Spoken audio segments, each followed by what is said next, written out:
Discussion में अगर कोई डाउट हो तो मुझे कमेंट में बता सकते हैं। अभी जो शॉर्ट आंसर्स हैं, इसके जो पॉइंट्स हैं ऑफिशियल आंसर की में दिए हुए हैं, वही हम एक बार डिस्कस कर लेते हैं। तो ये आपके ऑफिशियल आंसर की के कुछ शॉर्ट आंसर क्वेश्चंस हैं।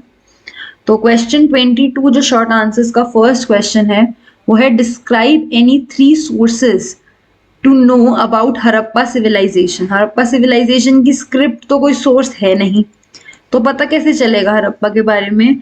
तो आप 3 मार्क का एक क्वेश्चन है और आप 3 पॉइंट्स लिखेंगे।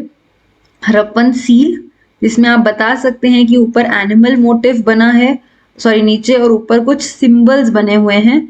फिर distinctive artefacts, beads, weights, blade से आप बता सकते हो कैसे स्टैंडर्डाइज था।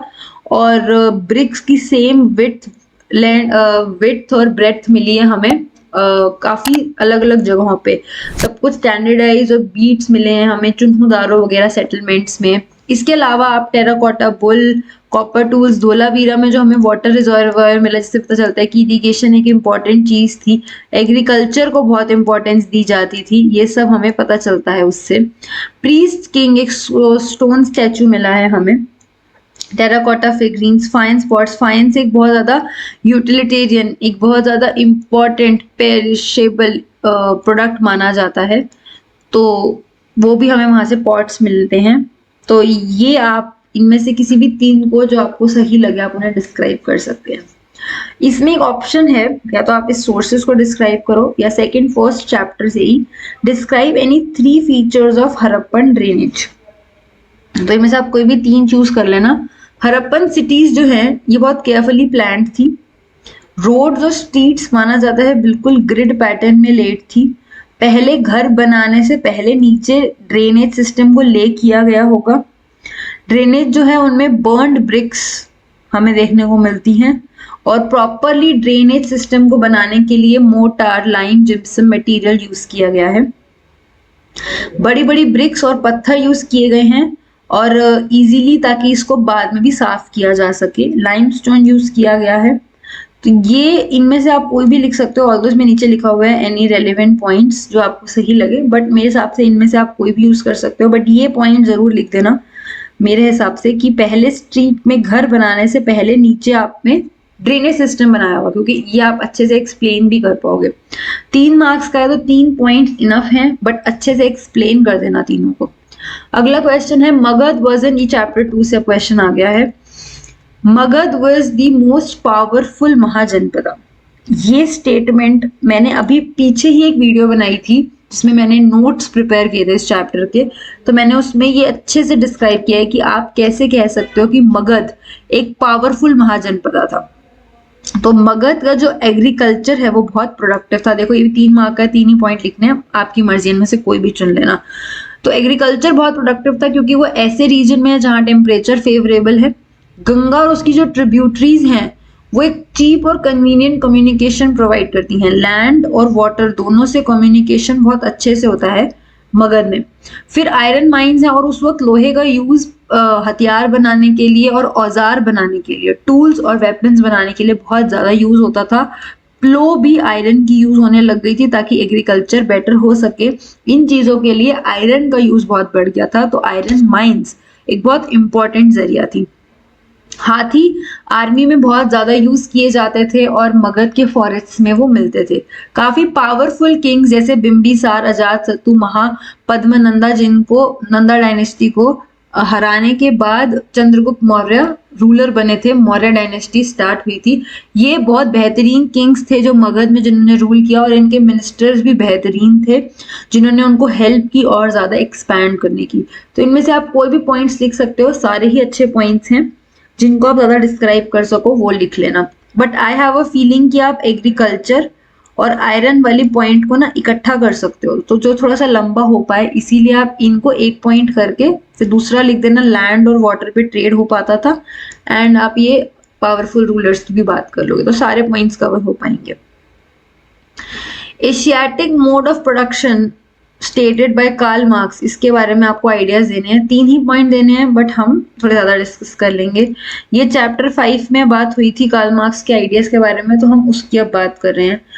तो जो बर्नियर थे, फ्रैंकोइस बर्नियर, उनका जो डिफरेंस बिटवीन मुगल इंडिया और यूरोप था वो था कि प्राइवेट प्रॉपर्टी नहीं थी। मुगल इंडिया में क्या था, सारा लैंड मुगल्स के स्टेट के अंडर आता था। इस आइडिया को बाद में कार्ल मार्क्स ने फर्दर डेवलप किया था और उन्होंने इस कॉन्सेप्ट को एशियाटिक मोड ऑफ प्रोडक्शन कहा था। ये फर्स्ट पॉइंट जरूर लिखना, इससे ना आप इंट्रोडक्शन बहुत अच्छा दे पाओगे, इससे लगेगा एग्जामिनर को कि आपका कॉन्सेप्ट क्लियर है। मार्क्स आर्ग्यूड कि जो इंडिया है, कोलोनिज्म से पहले जब ब्रिटिश ने रूल नहीं किया था, surplus was appropriate by the state, state का होता था। इससे क्या हुआ, सोसाइटी एक लार्ज ऑटोनॉमस और इगैलिटेरियन विलेज हो गई, कम्युनिटीज बन गई। क्योंकि अब कोई भी लैंड है वो मेरा लैंड नहीं है, वो किंग का है, तो क्या आप उस पर ज्यादा एफर्ट्स करोगे? नहीं करोगे। तो वही चीज की वो बात कर रहे हैं। इंपीरियल कोर्ट जो था, जो मुगल्स की बात हो रही है, presided over village communities respecting their autonomy as long as उनके पास सरप्लस आ रहा था। जब तक उनके पास एक्स्ट्रा सरप्लस आ रहा है, उनको टैक्स मिल रहा है, अनाज मिल रहा है, तब तक वो कोई इंटरफेयर नहीं करते थे। नहीं मिलता था तो इंटरफेयर करते थे। तो इस पूरे सिस्टम को स्टैग्नेंट सिस्टम के तौर से कहा गया था। ये पॉइंट भी आप किसी और में मेंशन करके लिख सकते हो। अब वाटर रिसोर्स की अगर हम features of water resource Vijayanagar empire की बात करें, तो एक तो नेचुरल बेसिन है, रिवर तुंगभद्रा फ्लो करती है। फिर नंबर ऑफ स्ट्रीम्स फ्लो करती हैं, जो रॉकी आउटक्रॉप्स वहां से रिवर्स के थ्रू अलग अलग आउट स्ट्रीम्स निकलती हैं। फिर रिजर्वायर्स बनाए गए और बारिश का पानी स्टोर करने के लिए भी रेन वाटर रिजर्वायर्स बनाए। एक बहुत इंपॉर्टेंट जो रिजर्वायर टैंक है वो है कमलापुरम टैंक, और हिरिया कैनाल जो कि संगमा डायनेस्टी के टाइम पे बनाई गई थी, ये भी एक बहुत प्रोमिनेंट फैक्टर है। कैनाल जो वाटर ड्रू करती थी, ये जो कैनाल बनाई गई थी हिरिया कैनाल, ये तुंगभद्रा से ही ड्रू करती थी। तो आप इन दोनों को एक पॉइंट में भी दिखा सकते हो। वाटर रिजर्वायर जो इरिगेट करते थे कल्टिवेटेड वैली, वो सेक्रेट सेंटर और अर्बन सेंटर को डिवाइड करते थे। जब मैंने चैप्टर पढ़ाया था तो बुक में भी आपके अलग अलग, एक religious centre, urban centre, sacred centre, तो वो जो वाटर रिजर्वायर्स थे इरिगेशन के लिए, वो सेक्रेट सेंटर और अर्बन सेंटर को डिवाइड करते हैं। अगला क्वेश्चन है, ये शॉर्ट क्वेश्चन ही चल रहे हैं बट आपको पॉइंट ज्यादा दिए हुए हैं to explain. The power of jotedars was more effective than zamindars. Jotedars गांव में ही रहते थे, उनकी पावर ज्यादा इफेक्टिव थी। ये तो विलेज में नहीं रह के सिटी में रहा करते थे। तो इसको आपको सूटेबल आर्ग्यूमेंट्स में जस्टिफाई करना है। जोतीदार्स विलेजेस में होते थे, जो मैंने आपको एक्सप्लेन किया। जोतीदार्स का डायरेक्ट कंट्रोल होता था किसानों के ऊपर, जमींदार्स का डायरेक्ट कंट्रोल नहीं होता था। जो जमींदार्स के एफर्ट्स होते थे उन्हें जोतीदार्स रेजिस्ट करते थे। जो फियर्सली रेजिस्टेड एफर्ट्स बाय जमींदार टू इंक्रीज जमा ऑफ द विलेज। ये लोग जोतेदार होते थे ना, ये विलेज के में रहते थे, लोगों के साथ रहते थे, तो ये उनके जमा इंक्रीज होने पे एफर्ट्स करते थे, जबकि जमींदार ऐसा नहीं चाहते थे। दे प्रिवेंटेड जमींदारी ऑफिशियल, जो जमींदार्स का जमा ना इकट्ठा हो पाए, ये पूरी कोशिश रहती थी जोतेदार्स की ताकि उनकी जमींदारी चली जाए। They prevented zamindari officials from executing their duties, ताकि उनकी जमींदारी चली जाए, वो ब्रिटिशर्स के सामने सारा का सारा जो टैक्स उनको पे करना है वो ना कर पाए। उनके अगेंस्ट रायट्स किया करते थे और जान के पेमेंट्स को डिले करते थे। जोतेदार ऑफन अमंग परचेजर्स, जब ऑक्शन, उनकी जमींदारी ऑक्शन होती थी, जैसे कि हमने राजा बुर्दवान की केस स्टडी देखी थी हमारे जो चैप्टर की बिल्कुल स्टार्टिंग में, तो उसमें दिखाया गया था कि फिक्टिशियस सेल थी। एक तो किंग ने खुद के ही लोग बिठा रखे थे, और दूसरा हमने बाद में देखा था कि जो जमींदारी सेल होती थी तो कितनी बार उनको जोतीदार खरीद लिया करते थे। नेक्स्ट क्वेश्चन है, art and literature helped in keeping alive the memory of 1857, जो फर्स्ट रिवोल्ट ऑफ इंडिपेंडेंस था। उसमें इंडियन पर्सपेक्टिव में एग्जांपल देखो, फॉरेन पर्सपेक्टिव में बहुत सारे हमने डिस्कस किए थे कि जो इमेजेस दिखाई गई थी कि वुमेन पे और बच्चों पे अटैक कर रहे हैं, कैसे वुमेन अपने ऑनर को बचा रही हैं, ये सब हमने ब्रिटिश का देखा था। लेकिन हम इसमें इंडियन पर्सपेक्टिव पे बताएंगे। तो लीडर्स ने रिवोल्ट में प्रेजेंट किए थे हीरोइक फिगर्स, जो हमारे जिन लीडर्स ने इस बैटल को लड़ा उनको हीरोइक फिगर्स के तौर से प्रेजेंट किया गया था। और लोगों के अंदर एक फीलिंग जागी थी कि ये उनका अधिकार है, उनको ये जो ऑपरेसिव इंपीरियल रूल है ये उनके साथ गलत कर रहा है। फिर हीरोइक पोएम्स जैसे कि रानी लक्ष्मीबाई पे लिखी गई थी, खूब लड़ी मर्दानी वो तो झांसी वाली रानी थी। ये पूरा एक ही पॉइंट में आ जाएगा कि रानी ने अपनी फ्रीडम अपने देश के लिए लड़ाई की थी। रानी ने जो मैस्कुलिन फिगर की तरह रिप्रेजेंट किया था कैसे वो ब्रिटिश सोल्जर से लड़ रही थी। और रानी लक्ष्मीबाई को पोर्ट्रे किया गया था एज अ सिंबल, जो वो अनजस्टिस के अगेंस्ट लड़ रही थी। सुभद्रा कुमारी चौहान ने लिखा था खूब लड़ी मर्दानी वो तो झांसी वाली रानी थी। ये आप एक ही में लिख सकते हो। और कैसे हमारे रिवोल्ट के अलग अलग लीडर्स को प्रेजेंट किया गया था, स्लोगन्स लिखे गए थे, जिससे एक लोगों के अंदर भी एक फीलिंग ऑफ नेशनलिज्म डेवलप हुई थी और ज्यादा। रूमर्स एंड प्रोफेसीज जो रिवोल्ट ऑफ 1847 57 का एक बहुत इंपॉर्टेंट हिस्सा है, उन्होंने कैसे रोल प्ले किया। सबसे पहले जो कार्ट्रेज ऑफ एनफील्ड राइफल थी, ये मैंने एक स्पेशली एक अलग से एक वीडियो बना रखी है जिसमें मैंने 6 पॉइंट्स जो रूमर्स और प्रोफेसीज से रिलेटेड मैंने पूरा उसमें एक्सप्लेन किया हुआ है। क्वेश्चन ही मैंने लॉन्ग क्वेश्चन के तौर से एक्सप्लेन किया है। ये तो इसमें तो शॉर्ट है, बट इन केस आपके पेपर में अगर आए लॉन्ग क्वेश्चन तो आप वो वाली वीडियो भी देख सकते हैं, मैं उसको डिस्क्रिप्शन में लिंक कर दूंगी। तो cartridge of the Enfield rifle, तो बुलेट्स जो थी वो माना जा रहा था कि काउ और फैट ऑफ पिग से कोटेड है। और काउ और पिग्स जो हैं ये रिलीजियस सेंटिमेंट्स ऑफ हिंदूज और मुस्लिम्स को ट्रिगर कर रहा था। फिर माना जा रहा था कि bone of cows and pig के पाउडर को ये लोग फ्लावर जो हम आटा खाते हैं उसमें मिक्स करके मार्केट में बेच रहे हैं। फिर कई कई जगह पे देखा गया इस रिवोल्ट से पहले से चपाती स्प्रेड की गई थी नॉर्थ इंडिया में। एक जगह से दूसरी जगह लोग जाया करते थे, मतलब विलेज से विलेज, और वो चपाती स्प्रेड कर रहे थे, जिसके पीछे शायद कोई हिडन मैसेज हो सकता है। लूटा खालसी इशू, जो khalasi of lower caste asked a Brahmin sepoy to give him some water अपने कंटेनर में से, बट सिपॉय ने उसे मना कर दिया, सेइंग कि अगर वो लोअर कास्ट का टच कर लेगा तो उसका पानी पॉल्यूट हो जाएगा। ये जो मेन रीजंस हैं रूमर्स के, ये आप लिख सकते हो, बट मेजर रीजन वही था एनफील्ड राइफल वाला, एंड वो रूमर से कैसे पूरी म्यूटनी में स्प्रेड होके कन्वर्ट हो गया। लॉन्ग क्वेश्चन है, ये 8 मार्कर है तो ऑब्वियसली आपको बहुत डेप्थ में लिखना पड़ेगा। Describe familial relations observe by Mahabharata era, तो अब हम ये महाभारत वाले चैप्टर की बात कर रहे हैं। तो इसमें फैमिलीज यूजुअली लार्ज नेटवर्क होता था, रिलेटिव्स, किन फ्लॉक, मतलब कजन्स वगैरह भी सब एक पूरे किन फैमिली साथ ही रहती थी। ये सब हमने महाभारत में देखा था। सेम फैमिली के लोग फूड और पानी और अलग अलग रिसोर्सेज शेयर करते थे, साथ में रहते थे, सारे रिचुअल साथ में परफॉर्म किया करते थे। फैमिली टाइज जो होते थे उनको बहुत नेचुरल रिगार्ड किया जाता था और खून का रिश्ता कहा जाता था उनको। पैट्रिलिनी महाभारत दिखाता है कि राजा के बाद मतलब उनका बेटा ही दोबारा से राजा बन रहा है, तो पैट्रिलिनी को बहुत स्ट्रांगली महाभारत में भी दिखाया गया है। और जमीन और पावर की लड़ाई जो कि हमने 2 कजन्स पांडव्स और कौरवस में देखी थी, वो हमें देखने को मिलती है कि किंग्स में भी पावर और लैंड की लड़ाई होती होगी। रूलिंग डायनेस्टी पैट्रिलिनियन थी, मतलब राजा का बेटा ही राजा बन रहा है। कोई लिटिल वेरिएशन हमें कहीं कहीं देखने को मिलता है, अदरवाइज इतना कोई वेरिएशन देखने को मिलता नहीं है।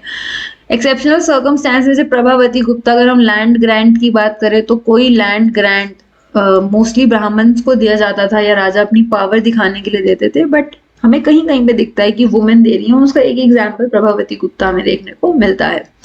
मैरिज में 2 सेपरेट सिस्टम थे, एक एंडोगेमी एक exogamy.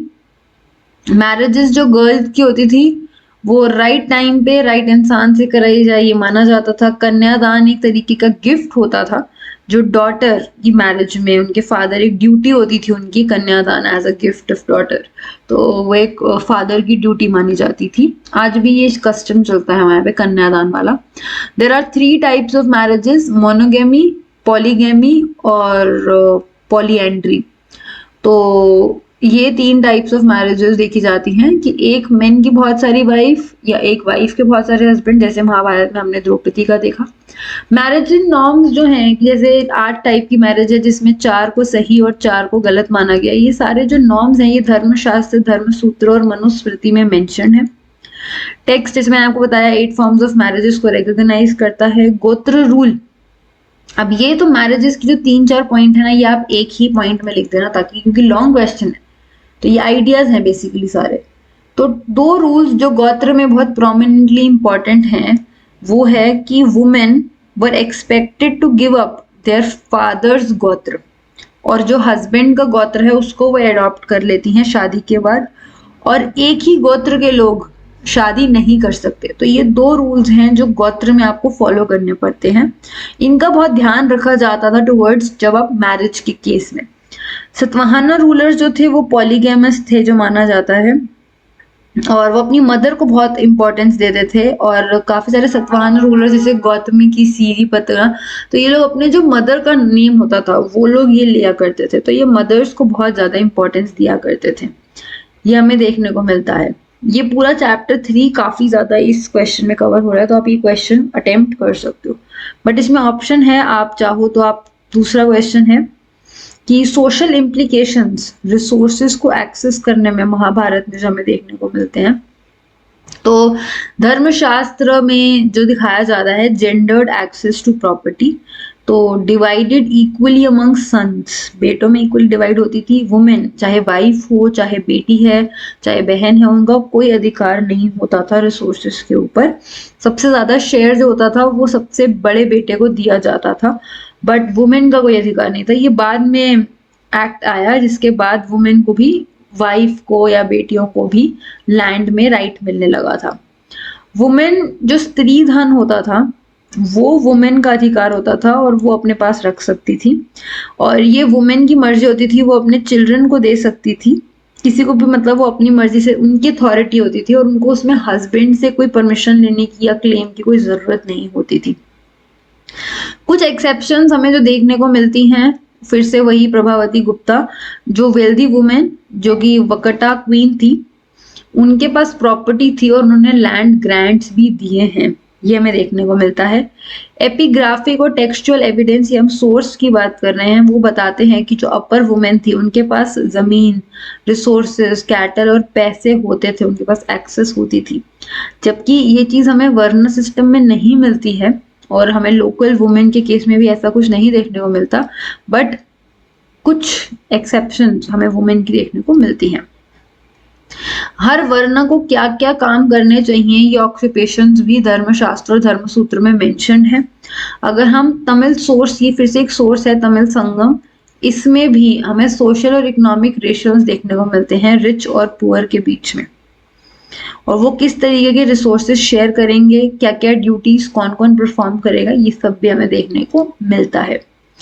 Analyze the importance and limitation of एने Akbari as a source of Akbar's reign। एने अकबरी कितना जरूरी सोर्स है जब हम अकबर की बात करते हैं। तो एने अकबरी जो है, The Ain gives detailed accounts of organization of the Mughals।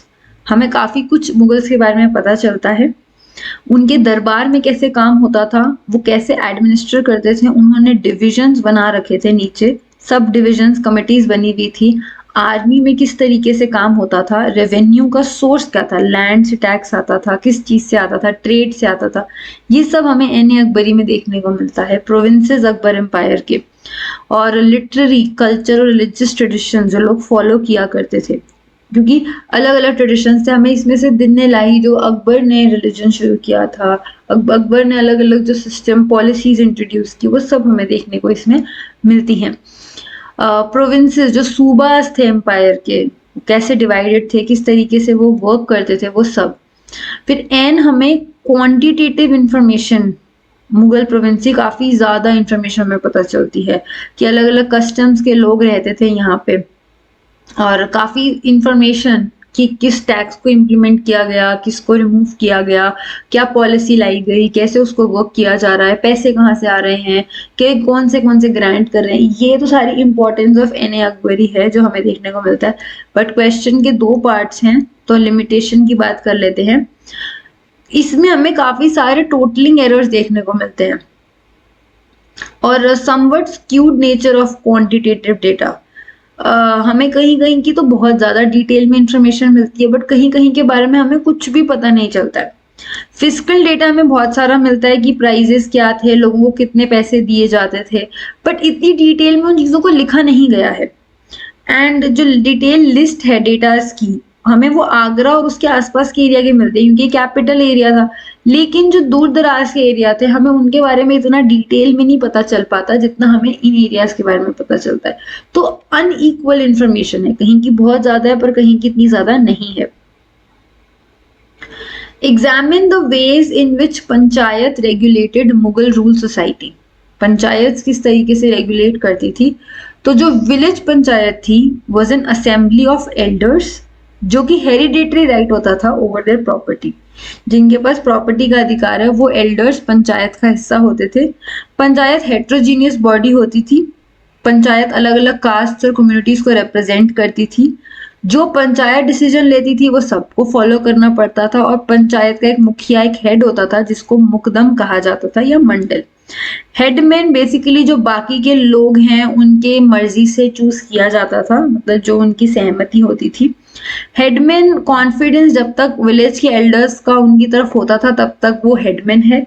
जब उन लोगों का विश्वास उसकी तरफ डगमगाने लगता था तो उसको पावर से हटा देते थे।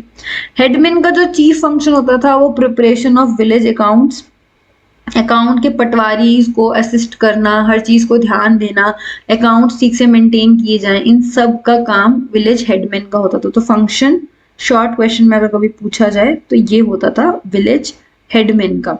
पंचायत जो होती थी वो फंड्स, कॉमन फाइनेंशियल पूल, जो सब लोग फाइनेंस इकट्ठे इकट्ठे करते थे, उसमें जो पूल होते थे फाइनेंसेस, सब अपने अपने हिस्से से कुछ पैसे डालते थे, उसमें से पंचायत वो पैसे यूज करके वेलफेयर करती थी पूरे एरिया का। एरिया के जो भी काम करने हैं वो सब उसी पैसे से किए जाते थे।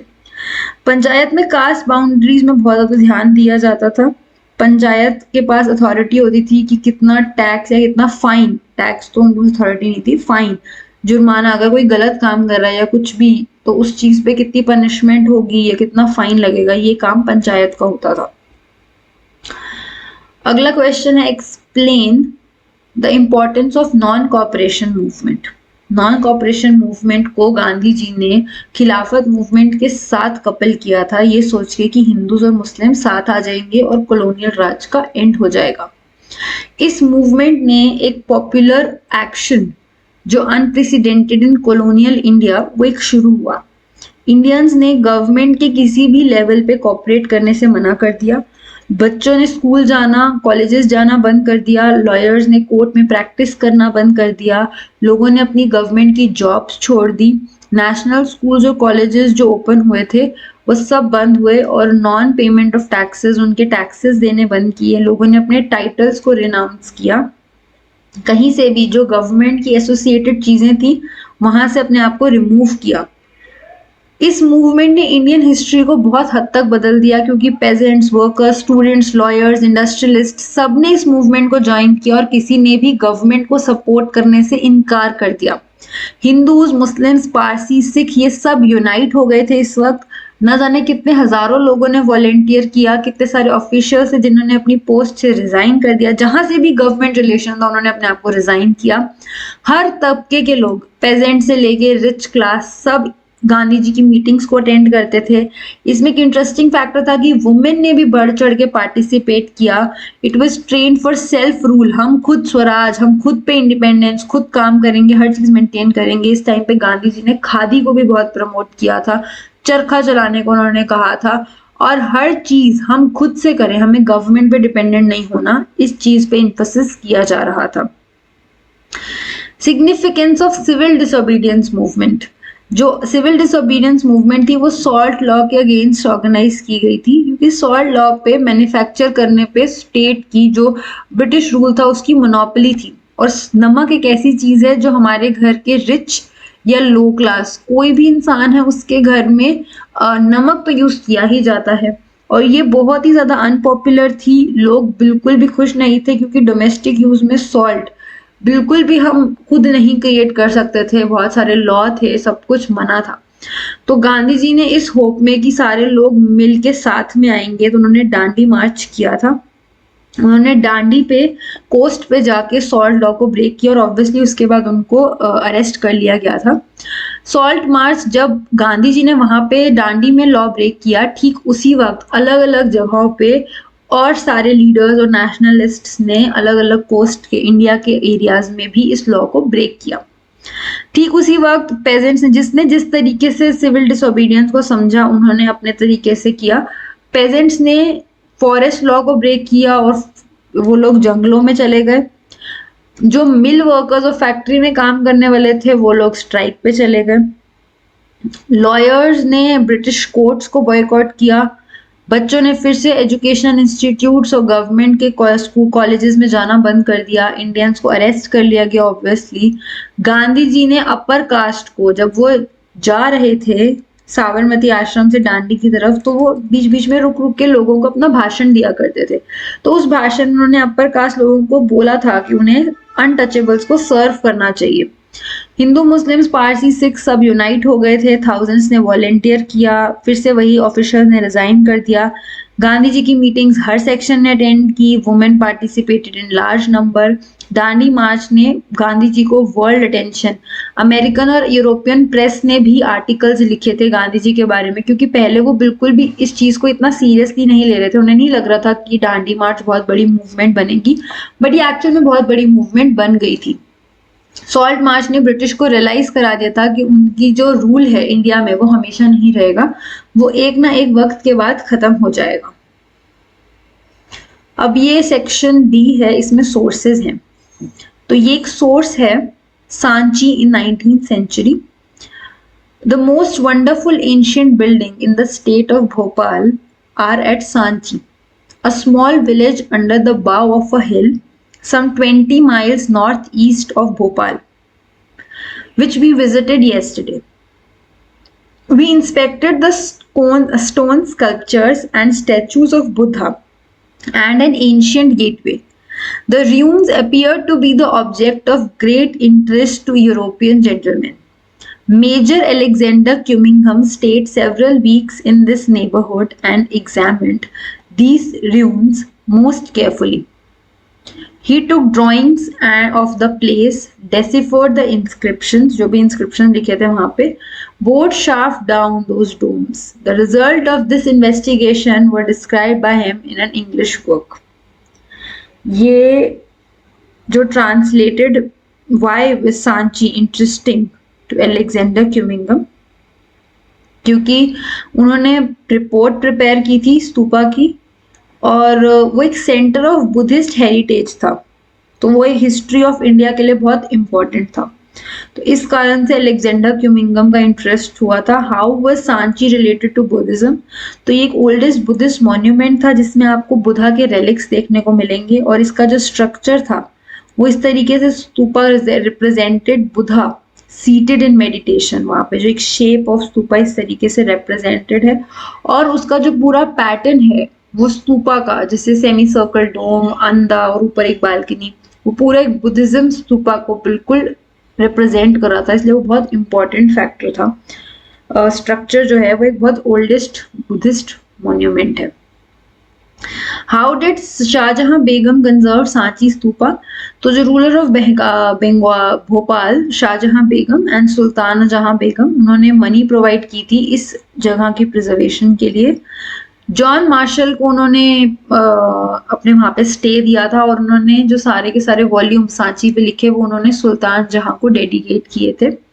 उन्होंने म्यूजियम को भी फंड किया था एंड उन्होंने गेस्ट हाउस जहाँ पे वो रह रहे थे जॉन मार्शल, वो भी उनके लिए बिल्ड करवाया था।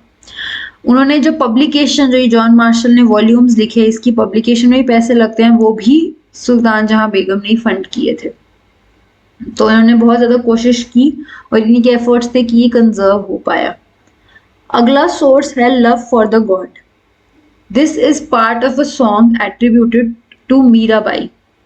I will build a funeral pyre of sandalwood, chandan, and aloe. Light it by your own hands. When I am burned away to cinders, smear this ash upon your limbs. Let flame be lost in flame. Another verse she sings, what can Mewar rulers do to me? If God is angry, all is lost. But what can Rana do? Rana, जो मेवार के king थे, जो उनके husband थे. तो examine the reason Mirabai called as an aesthetic figure, क्योंकि मीराबाई की जो लाइफ है वो पूरी ही एस्थेटिज्म पे है. उन्होंने जो डिवोशन किया, जो वो पोएट थी, एंड उन्होंने जो कन्वेंशनल रूल्स थे वो उनके अगेंस्ट खड़ी हुई, और उनका जो लव फॉर कृष्णा था, वुमेन, और वो भी that too from a ruling class, सब कुछ छोड़ के उन्होंने एक अपने आप को बस कृष्ण जी की भक्ति में अपने आप को डिवोट कर दिया. तो वो एक बहुत बड़ा जो मिथ था, कन्वेंशन था, वो उनको ब्रेक करके निकली थी सोसाइटी से बाहर. तो उस चीज के कारण उनको एक एस्थेटिक फिगर कहना, एस्थेटिक फिगर बिल्कुल सही है. Analyse Mirabai's relation with Mewar. तो Mirabai is married to crown prince Mewar, जो मैंने आपको बताया, but after years Rana of Mewar died. How was Mirabai unique among poet, saints और भक्ति मूवमेंट. तो मीराबाई इसीलिए यूनिक है भक्ति मूवमेंट में, क्योंकि वो जो सोशो इकोनॉमिक बैकग्राउंड है वो उसको भी ब्रेक कर रही हैं, और वो जेंडर वाला जो मिथ है वो उसको भी ब्रेक कर रही हैं. प्रिंसेस की तरह वो बॉर्न हुई, बट उन्होंने सेंट की तरह, संत की तरह रहना चूज किया, और उनका जो डिवोटेड लव था टुवर्ड्स कृष्णा, तो उन्होंने जो वो पोएम्स लिखी है उनके लिए उन्होंने अपनी फीलिंग्स एक्सप्रेस की. That was very unique. तो ये कॉन्स्टिट्यूएंट असेंबली का अब्स्ट्रैक्ट है, और इसमें से हम क्वेश्चन देखते हैं. Explain the term sovereign. तो sovereign means people have supreme right. वो इंटरनल और एक्सटर्नल मैटर्स में डिसीजन लेते हैं, और कोई एक्सटर्नल पावर डिक्टेट नहीं करेगी गवर्नमेंट ऑफ इंडिया को. जैसे ब्रिटिश का लोग कह रहे थे ना कि इम्पैक्ट है, इन्फ्लुएंस है, तो ऐसा कुछ नहीं है, तो इसलिए ये सॉवरेन टर्म दी गई थी. How has democracy related with sovereign in the passage. ये पैसेज आप एक बार पढ़ लीजिएगा, मैं टेलीग्राम पे ये पीडीएफ डाल दूंगी. It showed that India going to be sovereign state, not under domination of any other country. पहली चीज. दूसरा, कंट्रोल नहीं होगा किसी भी अदर स्टेट का, एक्सटर्नल पावर का, और रिपब्लिक जो इंडिकेट किया गया था पीपल को. How did the constitutional framers highlighted the need of economic democracy?